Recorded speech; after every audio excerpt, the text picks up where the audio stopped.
Hello guys and welcome to another First Impressions video. Today we're taking a look at some really cool new moving heads which arrived on my doorstep this morning.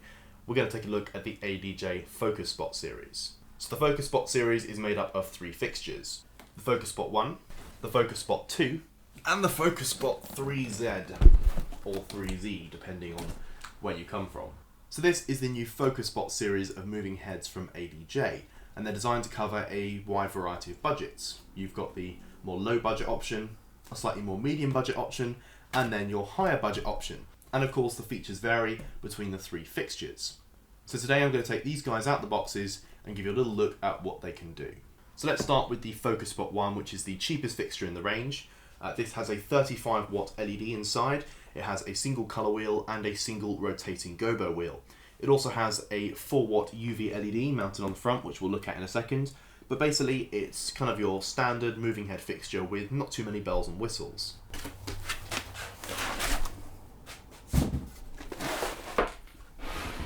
So here we have the Focus Spot 1, very compact small moving head.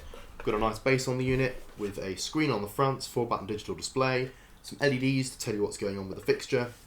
One of the big differences you'll find with this fixture compared to the older InnoSpot series is PowerCon in and PowerCon through. We're now going away from using IEC, which is a more kind of consumer grade connector, to using a proper PowerCon connection, which is a locking connector so it can't accidentally come unplugged, and it's a much more kind of industry standard. So that's really nice to see that even on their budget moving head, they're also beginning to include PowerCon. If we go around to the front of the moving head, we've got our aperture here where the light comes out of, but you'll notice there's also a second little aperture mounted above, and that is for the UV LED. One thing that separates this light from slightly more expensive fixtures is the rigging bracket. Rather than having a mega bracket, which you can see here, which has quick release latches, you have this simple metal bracket which you have to screw into the base using Allen headed bolts. Not a deal breaker of course, just slightly more inconvenient if you're switching between mounting on the base and hanging from a light stand or truss. One really cool feature of the Focus Spot 1 and 2 is the ability to quickly open up the fixture to change a gobo. All you need is a Phillips head screwdriver. Just undo the single captive screw on the top, flip open the unit, then it's a simple case of lifting up the tab on the gobo and pulling out to remove, and now you can easily swap it out for any different gobo you like. It's nice and quick to boot up, and it's now doing some nice sound active gobos all over the room. So now it's time to look at the Focus Spot 2, which is a very similar fixture on the outside, but actually on the inside there is a lot more punch to this guy. The Focus Spot 1 has a 35 watt LED, this guy has a 75 watt LED, so we're talking a lot more light output out the front.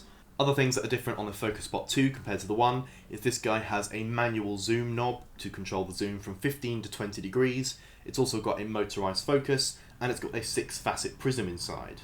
So let's take it out of the box. Comparing the Focus Spot 2 to the Focus Spot 1, pretty much the same thing going on with the bases. You've got the same display on the front and you've got the same connections going on at the back. However, the heads themselves, the Focus Spot 2 has a much larger moving head on the top of it, and it's got a whole lot of different features inside. So as I mentioned, on the top here we've got that zoom control, manually able to zoom the fixture from 15 to 20 degrees. Same UV LED on the top, but in addition you now also have a 6-facet prism inside. If we flip the unit onto its base, we have the same situation with the rigging hardware. We don't have an omega bracket, we have the same Allen headed bolt metal bracket which you need to screw into the base of the unit. If I grab a screwdriver, we've got that same captive screw on the top, which is really easy to open up the light to reveal all the goodness inside. We've got that colour wheel, gobo wheel, and then slotted in at the front is that 6-facet prism. Again, you've got that same easy to remove gobo system where you just lift the tab on the gobo and you can pull it out and easily replace it. So here we have the Focus Spot now powered on. Very similar situation here, running in sound active mode. I can immediately see that the output out the front of the fixture is a lot brighter, from that 35 watt LED up to the 75 watt LED. So now I've got both these units powered on together. One thing that I've noticed first of all is that the gobo loadouts are different between the two fixtures. There are gobos that are the same, but some of them are different and they're not all in the same order, which you could see as a positive thing. If you've got these lights together, you've got different aerial looks coming out of both of them, or as a negative thing, if you want to have both lights doing the same gobos at the same time, you can't have that, unless of course you open up the fixtures and swap out the gobos yourself to anything you want. So that is the Focus Spot 1 and Focus Spot 2. These fixtures are very similar on the outside, of course slightly different on the inside. Now let's take a look at the Focus Spot 3Z, which has a completely different look altogether. So one thing that's immediately different is the size of the box that the fixture comes in. The 3Z is definitely a lot bigger. So the first thing to point out is the Z or Z in the name, which stands for zoom, because this guy has a motorized zoom between 12 degrees and 18 degrees. Other features you'll find inside that are different are the fact this guy has 2 gobo wheels instead of one. One is a static gobo wheel, the other one is a rotating gobo wheel.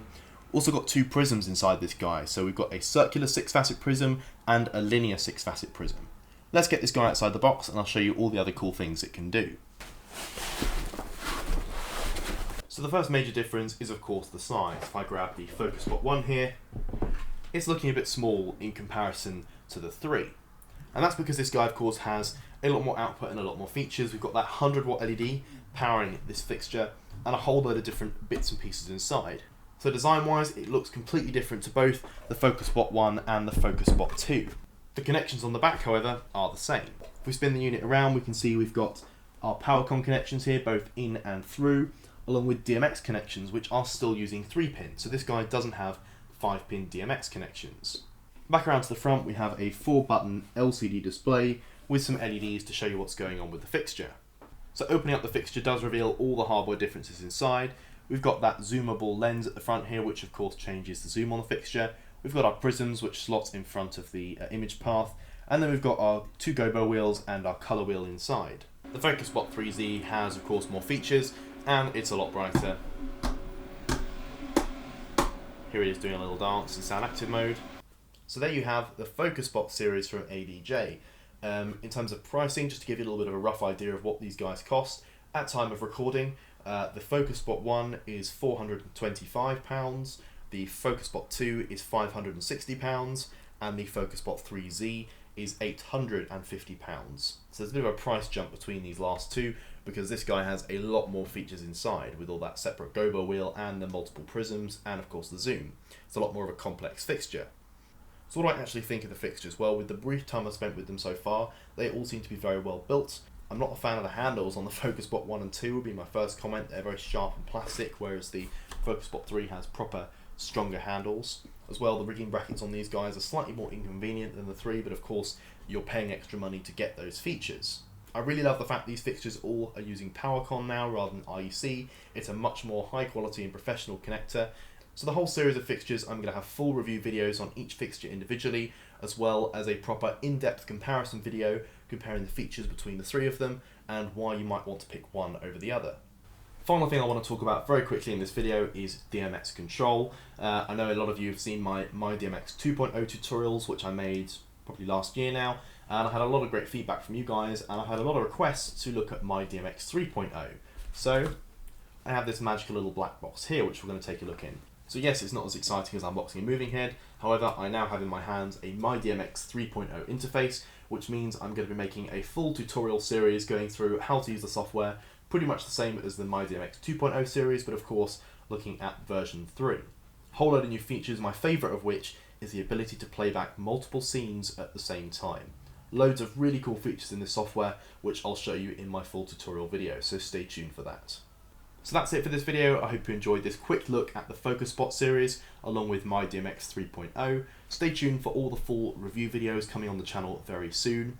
If you've got any questions of things you'd like me to cover in those review videos, or questions you have about any of the kit on the table here, please do let me know in the comments down below and I'll do my best to answer them for you. So that's it. Thanks for watching, and I'll see you next time.